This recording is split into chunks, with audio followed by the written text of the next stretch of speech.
जमशाद सेथिराकाट, जन्म 11 दिसंबर 1980, जिन्हें उनके उपनाम से जाना जाता है। मंच का नाम आर्या एक भारतीय अभिनेता और निर्माता हैं जो मुख्य रूप से फिल्मों में दिखाई देते हैं। तमिल सिनेमा। आर्या ने जीत हासिल की है फिल्म फेयर सर्वश्रेष्ठ पुरुष पदार्पण पुरस्कार दक्षिण और प्रत्येक को 2 नामांकन प्राप्त हुए फिल्म फेयर पुरस्कार और विजय पुरस्कार। उन्हें 2015 के संस्करण में शामिल किया गया था फोर्ब्स इंडिया सेलिब्रिटी 100 सबसे अधिक कमाई करने वाले भारतीय सेलिब्रिटी। सहायक सॉफ्टवेयर इंजीनियर के रूप में काम करते समय आर्या को सिनेमैटोग्राफर ने संपर्क किया। जीवा उसके ऑडिशन के लिए उल्लम केतकुमाए 2003 में। दोनों एक ही मोहल्ले में रहते थे। आर्या ने इस प्रोजेक्ट के लिए साइन किया और जीवा ने उन्हें स्टेज का नाम दिया। फिल्म में देरी हुई, इसलिए आर्य की पहली उपस्थिति कुट्टी के रूप में थी। विष्णुवर्धनेस अरिंथम अरियामलम। फिल्म में आर्या को एक गैंगस्टर के दत्तक पुत्र की भूमिका में दिखाया गया है। आलोचकों ने बताया कि सहायक भूमिका में आर्या सभी की वाहवाही बटोरते हैं और उनमें बड़ी लीग में जगह बनाने के लिए सब कुछ है। कई वर्षों बाद एक साक्षात्कार में आर्य ने यह भी कहा, अगर लोग आर्य को जानते हैं तो यह थी पिड़िका ट्रैक की वजह से है, जो कि फिल्म के साउंड ट्रैक का एक गाना है, और इसके संगीतकार को श्रेय और आभार व्यक्त किया। युवान शंकर राजा। उनकी अगली रिलीज विलंबित उल्लम केटकुमे, जिसमें आर्या को कॉलेज के रूप में चित्रित किया गया था, क्रिकेटर को भी अच्छी समीक्षा मिली और यह बॉक्स ऑफिस पर सफल फिल्म रही।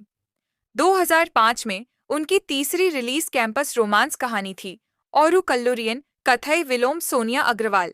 एक मजबूत शुरुआत ली लेकिन व्यावसायिक स्वीकृति पाने में विफल रही। हालांकि अपने प्रदर्शन के लिए अनुकूल समीक्षा प्राप्त करने के बाद आर्य को उस समय तमिल सिनेमा के नए पिनअप के रूप में लेबल किया गया और फिल्मों के लिए प्रस्ताव आकर्षित किए। आर्या की 2011 में पहली रिलीज एक कैमियो भूमिका थी संतोष सिवान की मलयालम ऐतिहासिक काल्पनिक फिल्म उरूमी, जिसमें उन्होंने 2 किरदार निभाए। इस फिल्म में पृथ्वीराज, जेनेलिया डिसूजा और नित्या मेनन समीक्षकों से सकारात्मक समीक्षा प्राप्त की। सिफी.com ने इसे मनोदशाओं की लघुकृति करार दिया है। मार्च 2011 में उन्हें निदेशक द्वारा हस्ताक्षरित किया गया मणिरत्नम की भूमिका निभाने के लिए अरुलमोजी वर्मन उनकी महाकाव्य फिल्म पोन्नियिन सेल्वन में समान शीर्षक वाला उपन्यास लेखक द्वारा कल्कि कृष्णमूर्ति, जो हालांकि साकार नहीं हुआ। इसके बाद आर्य 2008 में बाला के साथ अपनी दूसरी फिल्म में नजर आए, अवनिवान, जहां उन्होंने कुंबेद्रन सामी के साथ मुख्य भूमिका निभाई। विशाल फिल्म को मिश्रित समीक्षाएं मिलीं, लेकिन मुख्य अभिनेताओं के अभिनय को आलोचकों से प्रशंसा मिली। हिंदू उन्होंने कहा कि आर्य विशाल के लिए एकदम उपयुक्त हैं। उनका उग्र व्यवहार और अपने सौतेले भाई के प्रति सच्चा स्नेह कई दृश्यों में अच्छी तरह से सामने आता है और वह ऐसी भूमिका निभाने के लिए प्रशंसा के पात्र हैं जो विशाल की तरह वीरतापूर्ण नहीं है और इसे विश्वसनीय रूप से प्रस्तुत कर रहे हैं। आर्य अगली बार इसमें दिखाई दिए लिंगुसामीएस वेट्टाई, एक एक्शन एंटरटेनर जिसमें कलाकारों का एक समूह शामिल है।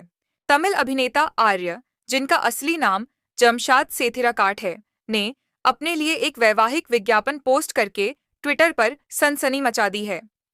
2 दिन पहले 36 वर्षीय आर्य ने खुद का एक वीडियो ट्वीट किया था, जिसमें वह भावी दुल्हनों को उनसे संपर्क करने के लिए आमंत्रित कर रहे थे। आर्य ने कहा कि केवल वे महिलाएं ही आवेदन कर सकती हैं जो वास्तव में इच्छुक हों।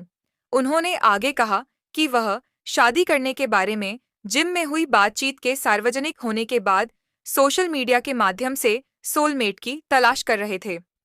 आर्य का ट्वीट, जो उनके फीड के शीर्ष पर पिन किया गया था, तेजी से वायरल हो गया और अंतिम गिनती तक 19,000 लाइक, 4,000 से अधिक रीट्वीट और लगभग 2,000 टिप्पणियां मिलीं। इन प्रतिक्रियाओं में आर्य के कई शोभित सहयोगियों के संदेश शामिल हैं। खुशबू और त्रिशा कृष्णन की तरह कई लोगों ने कहा कि वे हंसना बंद नहीं कर सकते। राधिका शरद कुमार को संदेह था कि आर्य के इरादे सही थे। राणा दग्गुबाती ने उन्हें शुभकामनाएं दीं और अल्लू शिरीष ने आर्य की ओर से एक अपील पोस्ट करके मदद की। द्वारा आर्या के वीडियो संदेश की प्रतिलिपि यहाँ दी गई है। पिछले सप्ताह जिम में मेरा एक वीडियो था। यह मेरे दोस्तों द्वारा किया गया एक मजाक था, लेकिन यह सच है। मैं अपने जीवन साथी की तलाश कर रहा हूँ। आमतौर पर लोग अपने दोस्तों, परिवार या वैवाहिक साइटों के माध्यम से अपने जीवन साथी की तलाश करते हैं, लेकिन मैं ऐसा नहीं हूँ। मेरी कोई मांग या शर्तें नहीं हैं। अगर आप मुझे पसंद करते हैं और अगर आपको लगता है कि मैं एक अच्छा जीवन साथी बन सकता हूँ, तो कृपया 733 पर कॉल करें। यह कोई मजाक या मजाक नहीं है, यह मेरी जिंदगी है। आपके कॉल का इंतजार कर रहा हूँ। इस नंबर पर कॉल करने पर आपको आर्या का रिकॉर्ड किया गया संदेश मिलेगा, जो आपको एक वैवाहिक वेबसाइट पर ले जाएगा जिसे आर्या ने बनाया है, जहां भावी दुल्हनों से फॉर्म भरने, अपनी रुचियों को सूचीबद्ध करने, अपने बारे में जानकारी साझा करने और आर्या को यह बताने की अपेक्षा की जाती है कि वे उससे शादी क्यों करना चाहती हैं और वे एक उपयुक्त उम्मीदवार क्यों हैं। जाति, धर्म, भाषा कोई बाधा नहीं है और तलाकशुदा लोग भी आवेदन कर सकते हैं। यहाँ तक कि एक टिप भी है कि महिलाओं को अपना एक वीडियो पोस्ट करना चाहिए ताकि वह उनके व्यक्तित्व को जान सके।